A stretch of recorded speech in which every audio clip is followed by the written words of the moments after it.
Hi all, my name is Emma Watkins and welcome to this mini-series on yoga for ailments. Today we are looking at yoga specifically for hormone balance. Hormones are chemical messengers which help the cells and organs communicate. They're very important. They enable our body to remain in a state of balance, and when we're out of whack, we can feel completely all over the place. And that is because hormones have a very vital role to play in mood regulation, in immunity, in metabolism, in sexual reproduction, and on and on. And when we are in a state of imbalance, it's therefore no surprise that we feel moody and, as I said before, all over the place. Everything is thrown upside down. Nothing is working properly. We're putting on weight, etc. Or losing weight. There are those two sides.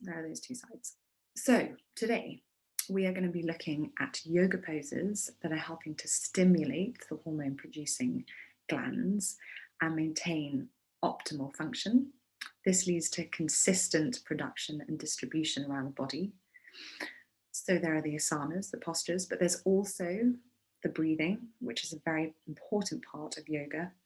And that's very, very beneficial for the endocrine system as well. It helps it to function more effectively, and it helps you also to come into that state of relaxation, balancing out your sympathetic and your parasympathetic nervous systems. Sympathetic over here being where the cortisol hormone is created. Cortisol is very important for the body, but if you have too much and you become or come into a state of chronic stress, then that in itself can lead to a lot of different physical manifestations. We can come into that in a different session. I'm not going to get completely immersed into cortisol today, but just saying how important breathing is. But we're going to focus mainly today on postures. But just before we get into the postures, a little bit of fun scientific facts for you. So coming into the brain, yoga is really good for increasing activity in the left prefrontal cortex of our brain here, and reducing activity in the right. The left is where all our happiness is created. In short, left is more associated with sadness. So all great that we're focusing over here. So yay for the brain. It's also the medial prefrontal cortex here, which is connected to the amygdala, which is in your limbic system, so your old system back here. So these two parts of our brain are connected, and through yoga asana and meditation, this connection is strengthened, and this medial prefrontal cortex of our brain helps with self-awareness regulation.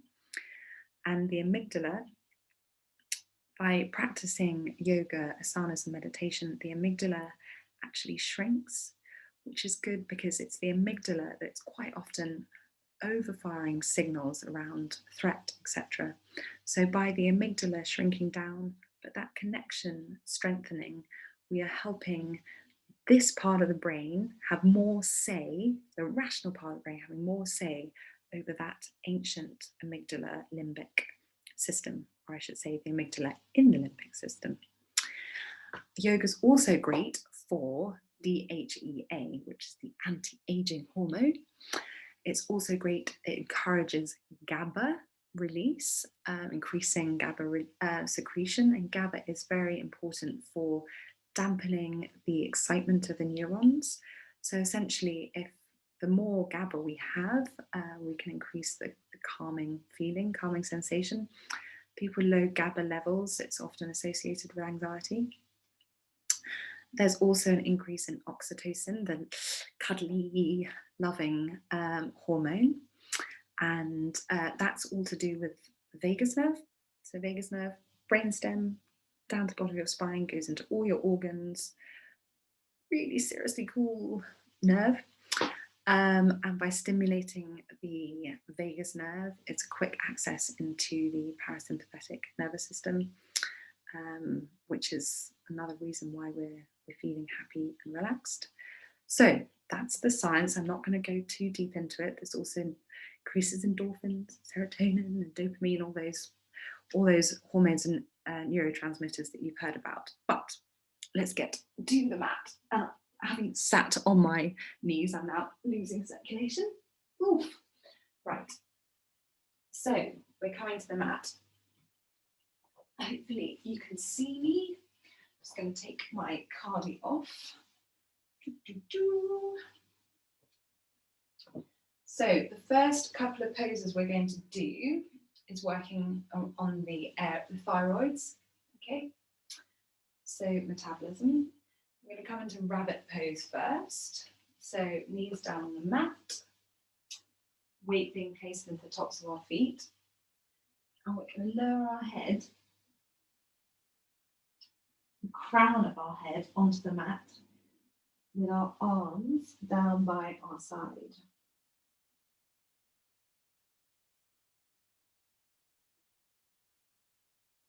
And you can breathe here.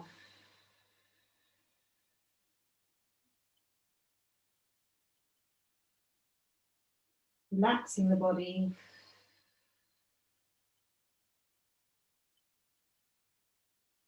Inhaling and exhaling.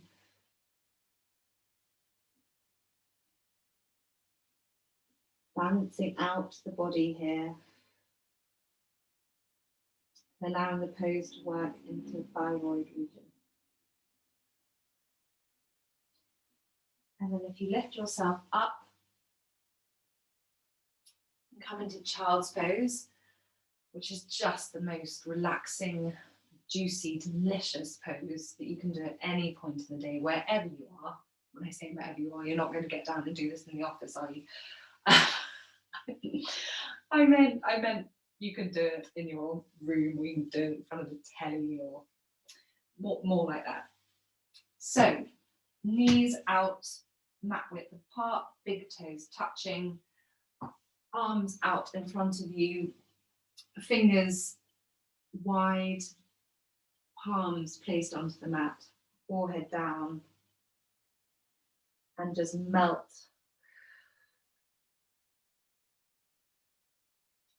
into the mat here.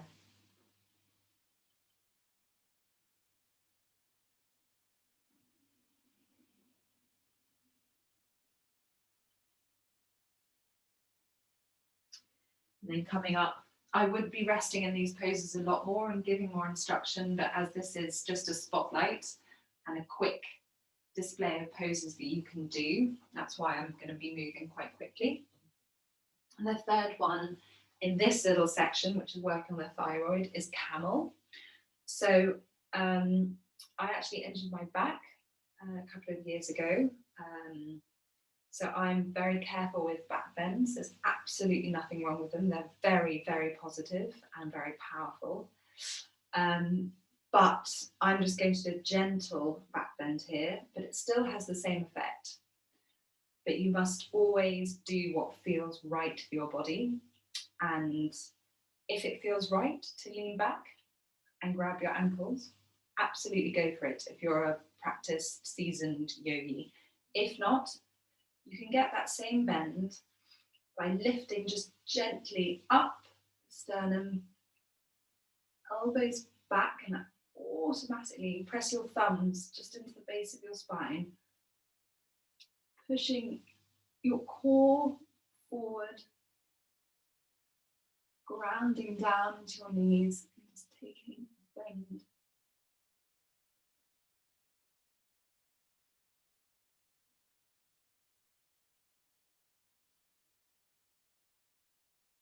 Also engage the glutes here, just the top where they meet the hamstring, so the gluteus maximus, to support bend in your back so you're not compressing too much here.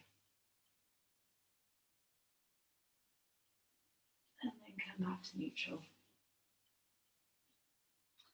And then I'm going to come down into what's called Cobra. And this is great for massaging the adrenals. I will explain why we have a chair and props shortly. So if we come down, body on the mat, hands on either sides of the ribs, and then rest your forearms onto the mat, forehead on the ground. And as you inhale, place your weight into your pubic bone, the tops of your feet, your forearms, and inhale gently up. So you're not tightening your glutes here. You're using the weight in your pubic bone, your arms, and your tops of your feet. And then exhale.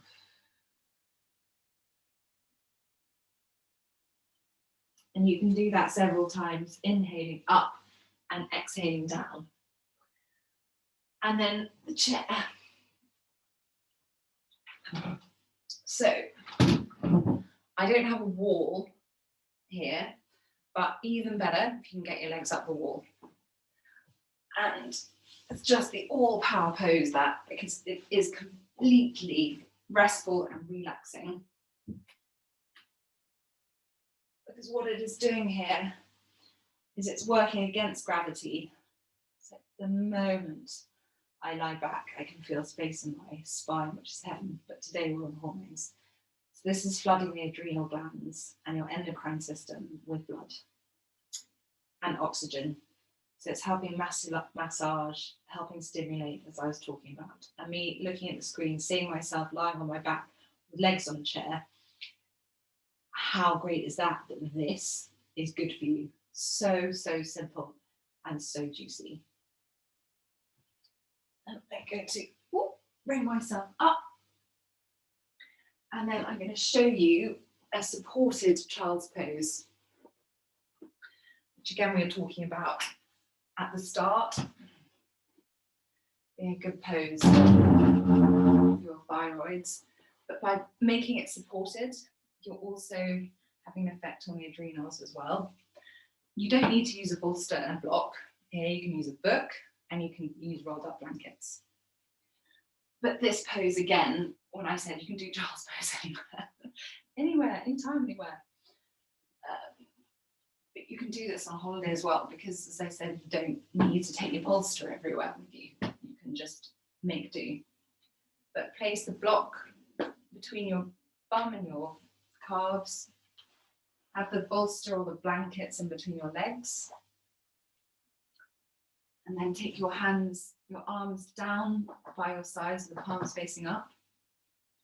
And you can take your head here, either forehead down or cheek to the side.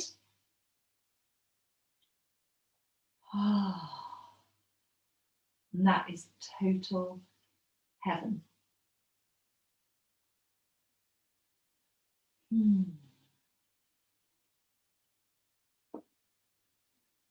I could stay here all day, but I'm going to have to get up to end the video.